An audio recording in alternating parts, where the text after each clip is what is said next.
Hello guys, yun. So, ito yung vlog natin ngayon. Ngayon, magsasaing ako. Yan.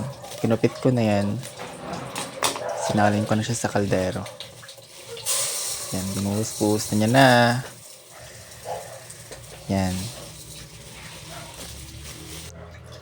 Tapos, ilalagay siya ng tubig. Siyempre, lilinisan niya yan. Alangan. Yan. Kinurumos-kurumos niya na yung bigas para malinis. Tapos, sinala niya. Tatanggalin niya excess na tubig. Tapos, ilagay niya na naman niya ng tubig. Oh. Ano naman ang gagawin niya? Siyempre, babanlawan ulit. Yan. Yan, inano niya, oh. Ang ginagawa mo, oh. Tapos, ayan. Ano? E di, siyempre, ano? Tinanggal ulit ng tubig. O, yan na. Siyempre, nilagyan niya ng tubig na malinis. Yan. Pinantay niya lang yung tubig para maging okay. Tapos yan. Siyempre, ilalagay niya sa rice cooker para maluto. Ano ba? Ayan na. Yung mukha niya parang puyat eh, no? Tapos yun, sinaksak niya na yung rice cooker para maluto yung kanin. Tapos habang niluluto yung kanin, yan, naghiwa na siyang sibuyas. Tsaka, bawang. Ayan.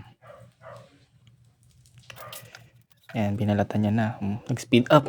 Ano yun? Tapos, ayan, inano niya yung bawang. Hiniwa-hiwa niya na yung sibuyas. Hinati niya kasi dalawa yung lulutuin niya. Dalawa yung lulutuin niya, guys.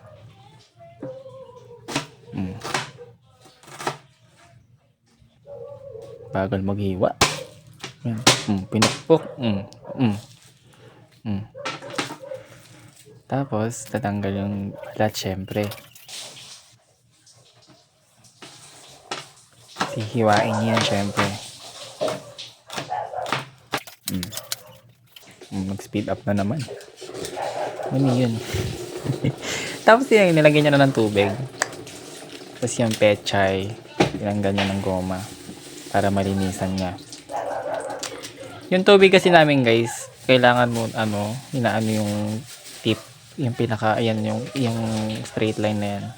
Kasi nag-aawa siya pag di siya basta yun na yun. Ang gulo. Tapos yan, binabanlawan niya na yung pechay.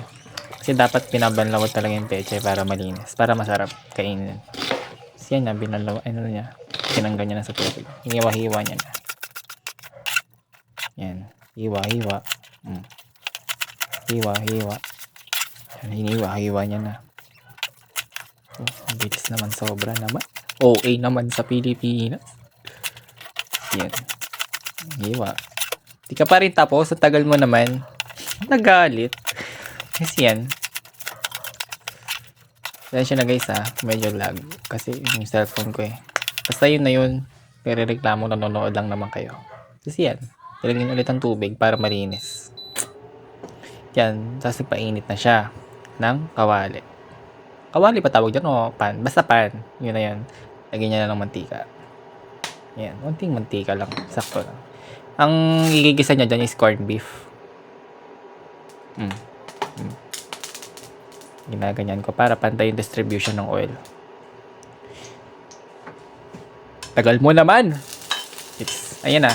Inano niya syempre yung syempre, sibuyas lang ilalagay. Corned beef yan. Ginisang lang yung corned beef. Yan. Yun lang. Minekos-mekos niya na. Yan. Sige, mekos mo pa. Yan. Nilaksan yung apoy. Yan, nilagay niya na yung corned beef. May pagbukas ng corned beef. Yan. Tinaktak-tak. Yan. Alam nyo ba guys, pag nagluluto ng corned beef, ang sakit kaya. Kasi pag matalsik siya. Pero okay lang. Sa una lang siya masakit. Pero pag masarap naman siya kainin, diba? Agree ba kayo? Tapos yan, nilagyan ko lang ng onting magic sarap para malasa. Yan, minekos na naman. Yan, nilagyan ko din ng asukal. Ng asin. Tapos transfer niya na sa mangkok. Platito. Yan, nilagyan niya naman niya. Ang lulutuin niya is ginisang sardinas sa betchay. Yan, nilagyan niya na ng oil. Yan, dinistribute niya ulit yung para pantay yung oil. Tapos yan, painit na, nilagay na yung bawang. Yan, halo. Tapos, nilagay na yung Bawang. Akala ko hindi, ay bawang. Sibuyas. Ba yan? Tapos nilagay niyo na yung sardinas. Nanak ni Manila. Yan. Bimekos-mekos. Ay, didudurugin siya. Pag ano, pag guys, pag nagkikisa ako ng ano, didurog ko yung sardinas. Para masarap. Para siya magiging sabaw. Alangan. Mabilis mo madurog yan. Basta durugin nyo. Sinabi ko na yun. Tapos yan, tinudurog niya. Yan, nalagyan ko lang ng onting nor na seasoning. Tapos, nilagyan ko rin ng salt. Tapos, nilagay ko na yung pechay. Hiniwa kong pechay kanina. Yan. Tapos, halo. Halo na yan. Halo. Sige, haluin mo pa. Okay. Pa na yan. After ng 2 minutes, ulit, sinalo ko na Okay na siya. to. Dapat guys, pag nagluluto kayo ng, ng gulay, dapat di masyadong Kasi okay, naluto na siya. Transfer niya na sa kawali. Yun na. Sa panonood, mahal kayo ni Lord.